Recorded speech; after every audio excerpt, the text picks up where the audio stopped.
Analysis کیجیے کہ عمران خان صاحب کی جو گورنمنٹ آئی ہے یعنی پی ٹی آئی اور اتحادیز کی جو گورنمنٹ آئی ہے اس کے اندر سب سے بڑا جو ایک نمایاں چینج ہے وہ یہ ہے کہ کرپشن ایٹ دا ٹاپ نہیں ہے. آپ کے پاس ایک ایسا پرائم منسٹر ہے, ایسے کیبنٹ کے ممبرز ہیں جو کہ کرپشن کو ڈیفیٹ کرنا چاہتے ہیں ہر طرح سے. اب جو اکانومی جو ہمیں ملی تھی جب عمران خان صاحب نے اور ان کے اتحادیوں نے گورنمنٹ میں آئے تھے تو آلریڈی سچویشن بڑی خراب تھی. آئی ایم ایف کا ایک پیکج تھوڑا سا نیچے رکھے آپ یہ سمجھیے وہ جو ایک پیکج جو لیا گیا آئی ایم ایف مینلی اس لیے لیا گیا کہ جو پرانا جتنا لون تھا اس کا ری پیمنٹ کرنا تھا, اس کے انٹرسٹ کا ری پیمنٹ کرنا تھا. باقی ہر طرح سے انڈیکیٹرز جو ہے سکسیس کی طرف جا رہے ہیں. پاکستان جو ہے ٹھیک ہے ہر چیز درست نہیں ہے لیکن جو چیز بھی گورنمنٹ کو نظر آتی ہے وہ اس کے پیچھے جاتی ہے, اس کو ٹھیک کرنے کی کوشش کرتی ہے. اور باقی آپ سب کی دعائیں چاہیے انشاءاللہ العزیز. یہ تمام افواہیں لانے والے جو ہیں وہ شاید وہ لوگ ہیں جو نہیں چاہتے کہ پاکستان میں ایک صاف کلین گورنمنٹ ہو جو کہ کرپشن کا فائنلی سدباغ کرے. عمران خان تو کرپٹ نہیں ہے لیکن ان کے جو وزیر قانون ہیں اور متحدہ کے افسر کیا ایم کیو ایم حکومت سے علیحدہ ہوگی یا پھر واپس آ جائے گی؟ ایم کیو ایم تو حکومت میں ہے, ایم کیو ایم تو حکومت سے ہٹی نہیں ہے. ایم کیو ایم نے تو صرف یہ گزارش خالد بھائی جو کہ آئی ٹی کے منسٹر تھے جو کہ منسٹرشپ انہوں نے چھوڑی اسی لیے چھوڑی کہ کراچی کو اس کی فنڈنگ ملنی چاہیے میئر کو تاکہ کراچی کے روڈ بنے, کراچی کے سویج بنے. اور ایم کیو ایم تو نہ اس گورنمنٹ کو گرانے کے موڈ میں ہے, ایم کیو ایم اس گورنمنٹ کا ساتھ دے رہی ہے اور کہ عمران خان صاحب ایک اچھے آدمی ہیں اور ایماندار آدمی ہیں. فروغ نصیب صاحب کے جو مافیاز ہیں ان کے خلاف کوئی کارروائی ہونے جا رہی ہے؟ اب دیکھیے فروغ نصیب صاحب برطانیہ کے اندر اس وقت میاں نواز شریف اور میاں شہباز شریف موجود ہیں پچھلے کئی مہینوں سے علاج کی غرض سے. آپ کیا دیکھتے ہیں کہ یہ کیا ہو رہا ہے یہاں لندن میں, اور آپ کی حکومت نے اس وقت شہباز شریف صاحب کو جو ہے وہ ضمانتی کے طور پر باہر آنے دیا اور مریم نواز صاحبہ بھی ان کی بھی تاریخ ہے تو وہ کہہ رہے آ رہی ہے, کیا کہتے ہیں آپ ان کو چھوڑ رہی ہے آپ کی حکومت؟ میں آپ سے گزارش کروں کہ شہباز شریف صاحب اگر پاکستان سے باہر گئے ہیں تو حکومت نے کوئی آرڈر نہیں پاس کیا بلکہ عدالت نے آرڈر پاس کیا اور عدالت کا حکومت احترام کرتی ہے, آرڈرز کا احترام کرتی ہے. اور اسی طرح جو نواز شریف صاحب کی جو ای سی ایل کی کارروائی ہوئی اور جس طرح کے میڈیکل پیپرز ڈاکٹروں کے ٹیسٹمنی سامنے آئیں اس کے بعد جو میری ہی کمیٹی تھی ہم نے ریکمینڈ کیا, کیبنٹ نے بھی اس کو مانا اور اس کے بعد لاہور ہائی کورٹ نے اس کو نہ صرف انڈورس کیا بلکہ کنڈیشن جو انڈیمنٹی بانڈ کی لگائی تھی وہ بھی چینج کی. تو لہٰذا گورنمنٹ جو ہے ہر طرح سے وہ کام کرے گی جو رول آف لا کے حساب سے ہو. کسی نے اگر کرپشن کیا ہے تو اس کو لیکسٹی نہیں دے گی. ہر طرح کی کوشش یہی ہے کہ پاکستان میں کرپشن کا سدباغ کیا. سر اسحاق ڈار صاحب کی جو پراپرٹی تھی اس کے اندر بے گھر افراد کے لیے بنائی گئی جگہ, اسحاق ڈار صاحب کی پراپرٹی کے اوپر بے گھر افراد کے لیے بنا دیا گیا جس کو سپریم کورٹ نے حکم امتناعی جاری کر دیا, اس پہ آپ کیا کہیں گے؟ دیکھیں بات یہ ہے گورنمنٹ کا کوئی بھی ایکشن جو ہے وہ عدالتی احکامات سے بری زبان نہیں ہے. جو بھی عدالت آرڈر پاس کرتی ہے حکومت اس کی تعمیل کرتی ہے اور یہی رول آف لا کی بیان ایک السٹریشن ہے. فروغ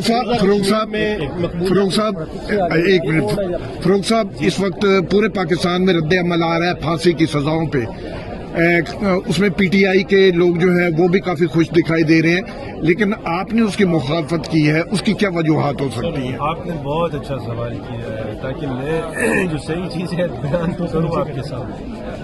میں نے دیکھیے یہ نہیں کہا کہ پھانسی کی سزا ختم ہونی چاہیے, یہ نہیں کہا. بات ہو رہی تھی پبلک ہینگنگ کی کہ سر عام کسی کو پھانسی دی جائے, پبلک ہینگنگ کی بات ہو رہی تھی. اس پہ 1994 کا ایک ججمنٹ ہے سپریم کورٹ آف پاکستان کا جو یہ کہتا ہے کہ سر عام پھانسی جو ہے وہ شریعت کے بھی خلاف ہے یعنی اسلام کے خلاف ہے اور پاکستان کے آئین کے خلاف ہے.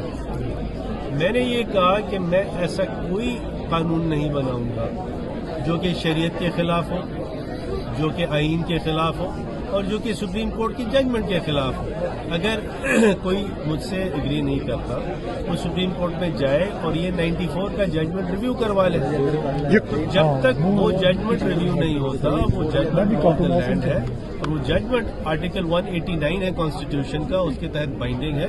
اور وہ ججمنٹ یہ کہتا ہے کہ سر عام پھانسی دینا شریعت اور آئین کے خلاف ہے. تو اسمبلی نے جو بل پاس کی بل نہیں پاس ہوا, ریزولوشن پاس ہوا, جی میں نے رد عمل ہو رہا ہے. 6 مہینے سے زیادہ کا ٹائم ہوا ہے, کرفیو لگے ہوئے وہاں پہ.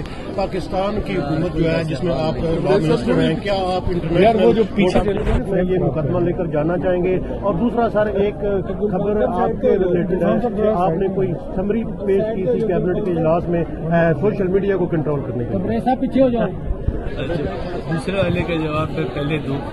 میرے تمام میڈیا کے بھائیوں سے التجا ہے, گزارش ہے, پیار ہے میرا. میں خود کسی زمانے میں جب یہاں اسٹوڈنٹ تھا انگلینڈ میں, تو اسٹوڈنٹ تھا, فری لانسنگ بھی کی ہے ہم نے, تو میں بھی آپ کا ایک پارٹ اینڈ پارسل ہوں اور یہ بلیو کرتا ہوں کہ میڈیا کو آزاد ہونا چاہیے.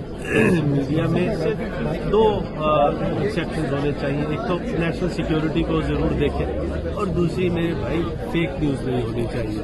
کیونکہ دیکھیے فیک نیوز اگر چلے گی تو میرے جیسے پروپوننٹس میڈیا کے جو آپ کی آواز اٹھاتے ہیں میڈیا جو ہے آزاد ہونی چاہیے, تو وہ ہلکے پڑتے ہیں. میں نے کوئی ایسی سمری سوشل میڈیا کی میں نے نہیں موو کی جو آپ بتا رہے ہیں. یہ آئی ٹی منسٹری کی سمری تھی, ہمارے پاس ویٹنگ کے لیے آئی تھی. ویٹنگ میں پالیسی چیک نہیں کی جاتی, ویٹنگ میں یہ فارمیٹنگ دیکھی جاتی ہے. اور جس دن یہ سمری آئی تھی اس دن سمجھیے کہ میں اور اعظم سواتی صاحب ہمیں سینٹ جانا پڑ گیا. میں تو اس دن پورے کیبنٹ کے اجلاس میں موجود بھی نہیں تھا. اور یہ کہنا کہ جی میں نے وہ سمری پیش کی اور آدمی بندہ کھڑا کر دیا اور اس سے کہا بغیر پڑھے لے لو, یہ سب فیک نیوز ہے. اچھا, کیا آپ پاکستان مسلم نون کی آپ کو ضرورت پڑ گئی کہ آپ کی حکومت کو نون لیگ کی ضرورت پڑ گئی؟ Thank you. دیکھیے پاکستان کی شہر کشمیر ہے. جس طرح اس فیڈرل گورنمنٹ نے کشمیر کا مقدمہ لڑا ہے, چاہے وہ یونائٹڈ نیشنز ہو, کوئی بھی فورم ہو, وہ آپ کے سب سامنے ہے. جہاں تک انٹرنیشنل کورٹ آف جسٹس کا تعلق ہے, یہ اس وقت معاملہ جایا جا سکتا ہے اگر یونائٹڈ نیشنز اس کو ریفر کرے, سیکیورٹی کاؤنسل یا اور کوئی باڈی ہو ریفر کرے, سمجھے جنرل کاؤنسل جنرل اسمبلی یا سیکیورٹی کاؤنسل ریفر کرے, تب یہ جاتا ہے انٹرنیشنل کورٹ آف جسٹس. اور نون لیگ کی کہاں پر سچائی ہے؟ وہ کہہ رہے ہیں جی نون لیگ کے بغیر حکومت چل نہیں سکتی. جی پھر کیا سوال؟ نون لیگ کے بغیر حکومت چل نہیں سکتی, یہ افواہیں چل رہی ہیں. کیا کہتے ہیں آپ حکومت؟ افواہیں تو ہمارے سر آنکھوں پہ, افواہوں کا کام ہے, چلتے رہنا چاہیے. مسلم صاحب عوام انصاف صاحب آج یہاں پہ پہنچے ہیں, وہ شہباز شریف سے بھی ملاقات کرنا چاہیں گے. آپ کے لیے یہ کوئی خطرے کی گھنٹی تو نہیں ہے؟ چلو آپ کے